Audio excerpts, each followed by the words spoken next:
Achieving the desired outcome. Ryan looked up from his annotated copy of Shakespeare's Richard III, put one hand over his chest, and proclaimed in his most dramatic voice, "A car! A car! My kingdom for a car!" Alyssa grinned. "That's not exactly how Shakespeare wrote it. I believe he was seeking a horse." "Same idea. Both are means of transportation," Ryan said while doodling a car in the margin of his English notebook. Alyssa laughed. She wanted a car nearly as much as Ryan did. In the spring, they would take their driving test. But what was the point of having a license without a car?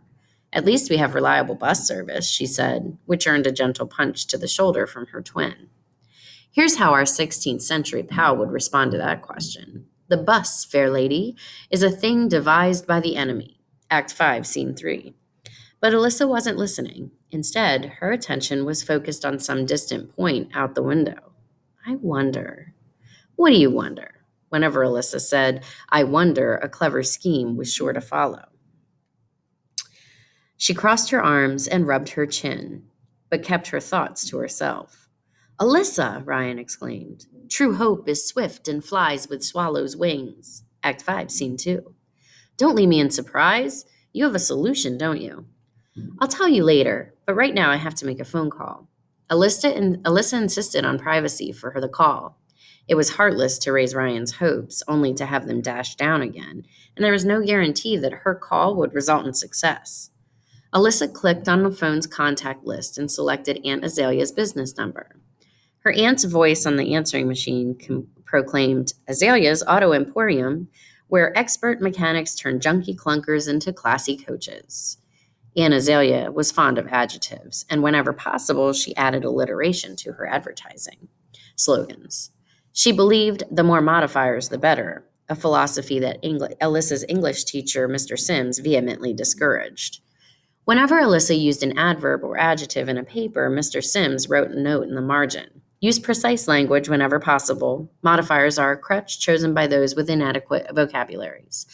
Getting to the point in the fewest words possible saves everyone time. It was a viewpoint that Alyssa chose not to share with her aunt. When her aunt picked up the phone, Alyssa explained that she and Ryan were hoping to earn money to buy a car. "Nothing fancy," she added, hoping that Aunt Azalea would understand that this was a basic transportation need and not a luxury. She explained that they were willing to work hard for the money. A job at an auto shop would be perfect since we'd learn how to take care of a car at the same time that we would be earning money to buy one. Again, nothing extravagant, but something to get us to school and band rehearsals and such. Aunt Azalea hesitated only a moment before saying, "As it turns out, I could use the help." A deal was struck. The twins would work all day, Saturday at the shop, and after school on Tuesdays, as long as they kept their grades up and continued to play in the school band. "I don't want to be responsible for depriving the world of the greatest flutist," she said, "or the world's loudest drummer." Later, Alyssa recounted the conversation. It wasn't hard to agree to Aunt Azalea's terms, but the twins weren't about to reveal that nothing would deter them from their studies or instruments. They wanted to give the impression that her negotiations had been tough. She warned them that they would be restricted to routine and menial tasks, nothing complicated, but work that needs to be completed. And that's exactly what they did on the first Saturday when reporting for duty. Alyssa swept the floors while Ryan collected the trash, dumping it in the large bin in the back alley. Once those tasks were accomplished, Aunt Azalea requested they sort various auto parts into the appropriate bins and take inventory of the automotive supplies. "I had no idea that there were so many kinds of plastic repair resins," Alyssa said, "or automobile fuses, air hoses, or hundreds of different kinds of washers. Forget about the miscellaneous screws, fasteners, and cotter pins," Ryan added. "Did you know that she has 59 different cotter pins on her inventory list? Who needs that many kinds of cotter pins?" "I do," Aunt Azalea said, materializing from nowhere. "A mechanic never knows when a certain kind of screw, fastener, or pin is required. This is precise work, and if we used an inappropriate part on an engine, we could be responsible for its malfunction, and a malfunctioning engine can result in an accident. Don't underestimate the importance of our work." "We didn't mean," Ryan said. "I know you didn't, but I want you to understand the value of the service we provide. Now, let's get back to it."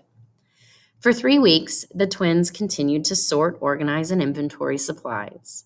I hope we learned something valuable about cars, Ryan said, so that when we get one, if we ever do, we'll know how to make repairs on it. Finally, the day arrived when Aunt Azalea let the twins work on a car. And even though it was only to wash the windshield, vacuum the upholstery, and put air in the tires, it felt like a promotion.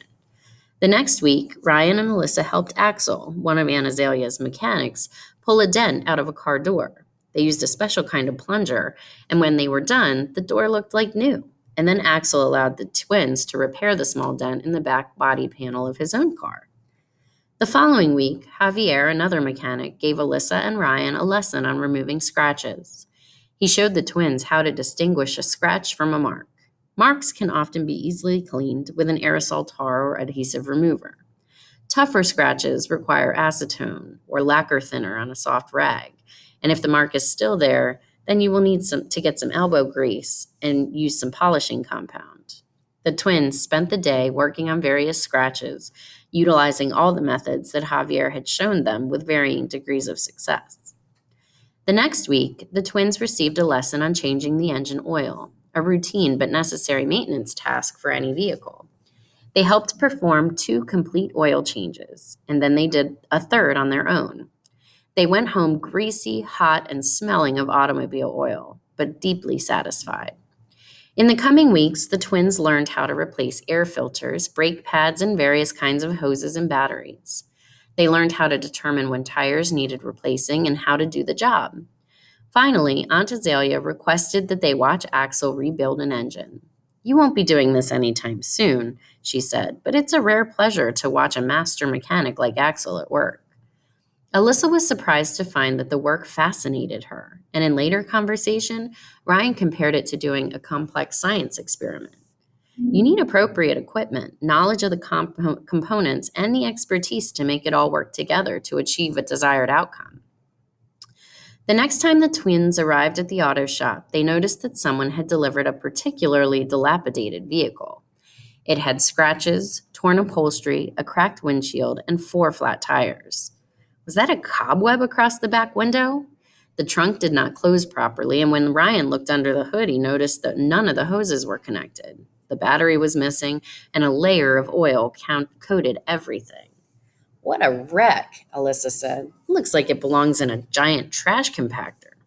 It's salvageable, though, Aunt Azalea said, sneaking up behind the twins, assuming someone is willing to put in the effort to rehabilitate it. What do you say? Are you up to the challenge? You mean you want us to restore this car, to fix whatever needs fixing and make it roadworthy? Aunt Azalea nodded and told the twins that the owner was unwilling to give up the vehicle. The owner is convinced that it can be rebuilt, but is unwilling to pay what it would cost to have Axel or Javier do the job. Do you two want to give it a try? The twins tried to act nonchalant, but were too excited to fake it, and so they grabbed Aunt Azalea and hugged so hard that she begged for mercy. I guess that means you accept the challenge, she said, smoothing down her coveralls and readjusting her safety glasses. She nodded toward the broken down jalopy, which the twins took as a go-ahead, but then she stopped them for a few additional instructions. Decide what needs to be done, but check with me before you begin the work, she cautioned. I expect this to be done correctly. Safety is more important than appearance, as I've said numerous times before. So if we have to sacrifice beauty for safety, that's exactly what we'll do. The twins began taking inventory of the car's problems. By the time they were done inspecting the dilapidated vehicle and making a list of areas needing attention, they had gone through 1 pad of paper and had begun on another. They devoted much of the day to creating a proposal, and then they conferred with Aunt Azalea. She assured them that the engine, while in need of cleaning, was reliable and that the car's frame was in good condition. She checked their list of repairs and made comments in the margin, which reminded the twins of the way Mr. Sims graded English essays. I suppose literary essays and repairing a car are not all that different, Ryan said. In both cases, you're starting with something that someone else made, a work of literature or a car, and then learning everything you can about it. Alyssa looked at the car and began laughing. You're suggesting that William Shakespeare's Richard III has something in common with a 1995 Chevrolet? Richard III is nothing unless someone performs it, Ryan reasoned, and the car is fairly useless unless someone drives it. I realize that Mr. Sims might not agree, but a play needs an audience that seeks to discover its meaning, and this car needs someone to make it useful again.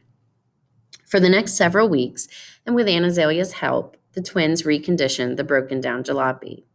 They cleaned it inside and out, repaired its scratches and bumps, replaced broken hoses and wiring, and filled the tires with air. They searched through accumulated auto parts until they found an old radio, an antenna, and seat covers to replace the ones that were damaged or missing. They even managed to find a replacement seatbelt for the rear back seat and matching hubcaps for all four wheels. It took longer than the twins expected, but they enjoyed the work so much that time seemed unimportant. "Isn't the owner anxious to get the car back?" Ryan asked at one point. "That's not your problem," Aunt Azalea said. "Just leave it to me."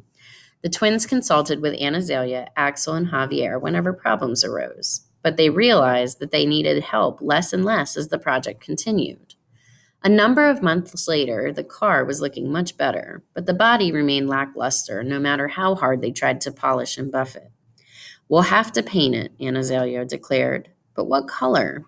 "I like the original blue," Ryan said, "especially since we are refurbishing the car and returning it to factory condition." Alyssa agreed, and so did Aunt Azalea, who scheduled the paint job for the next Saturday. "Perfect," the twins declared in unison when they saw the paint job. "I'm so glad you agree," Aunt Azalea said. "I wasn't sure you could handle this project, but your willingness to learn and to ask for help when you needed it impressed me. Your determination and your hard work really paid off." "The car is yours," Alyssa gasped. "Ours?" Ryan laughed. "Ours? You earned it. I paid you a meager wage and you never complained. You created something out of nothing when you brought this old heap back to life, and now it has many more miles left in it." The twins grabbed Aunt Azalea in a hug that didn't leave. They didn't leave until Axel and Javier out either, giving thanks to the master mechanics who had been so generous with their time and expertise. "Go on, pass that driving test and get this car out of my shop. It's taken up valuable space." "Yes, ma'am, you can count on us," the twins said. But before they left, they took a few minutes to sit in their new car and imagine the roads ahead.